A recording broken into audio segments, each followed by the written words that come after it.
War usually comes with pressure to find an exit. But in Israel right now, Prime Minister Benjamin Netanyahu may have several reasons why a prolonged conflict actually works in his favor. To understand that, you have to look at three different pressures Netanyahu has been facing for years: security, politics, and his own legal troubles. Start with the security argument. For decades, Netanyahu has framed Iran as Israel's most dangerous long-term threat. The reason that we had to act now is because they were, after we hit their nuclear sites and their ballistic missiles program, you'd think they learned a lesson.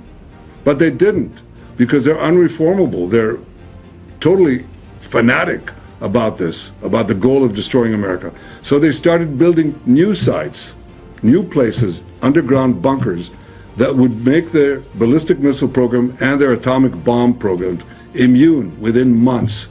If no action was taken now, no action could be taken in the future. And then they could target America, they could blackmail America, they could threaten us and threaten everyone in between. So action had to be taken, and you needed a resolute president like Donald J. Trump to take that action. He has repeatedly warned that Tehran could eventually develop nuclear weapons and has pushed for aggressive action against it.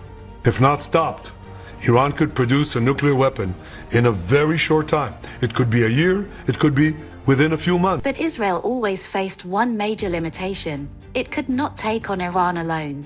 Iran is geographically distant, militarily capable, and surrounded by networks of allied groups across the region. Israeli leaders long believed that any major confrontation would require direct American involvement. That is why the current war represents something Netanyahu has sought for years: the United States fighting alongside Israel against Iran. Even if the conflict stops short of toppling Iran's government, Netanyahu can argue that the war has already weakened Tehran and reduced the power of its regional allies, including Hezbollah in Lebanon. From that perspective, the longer Iran's capabilities are degraded, the stronger Israel's regional position becomes. But the strategic dimension is only part of the story. Netanyahu is also facing a long-running corruption trial at home. The charges date back to 2019 and could carry a prison sentence if he is convicted. Throughout Israel's recent conflicts, including the war in Gaza, critics have accused Netanyahu of using national crises to delay court proceedings and avoid appearing in hearings. During the current war, Netanyahu has again criticized the trial, calling it an absurd circus and suggesting that it prevents him from focusing fully on national security.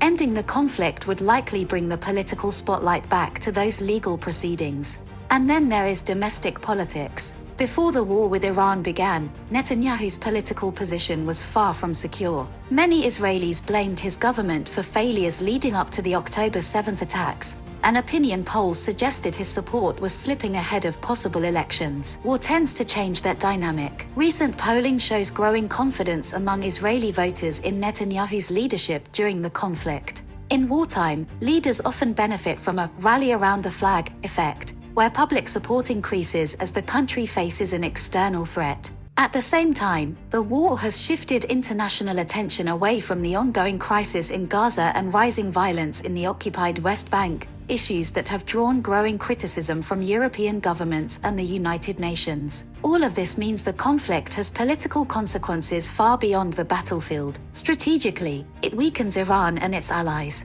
Politically, it strengthens Netanyahu's position at home. And legally, it delays a trial that could determine the future of his career. That does not mean the war will continue indefinitely, but it helps explain why there may be fewer incentives to bring it to a quick end.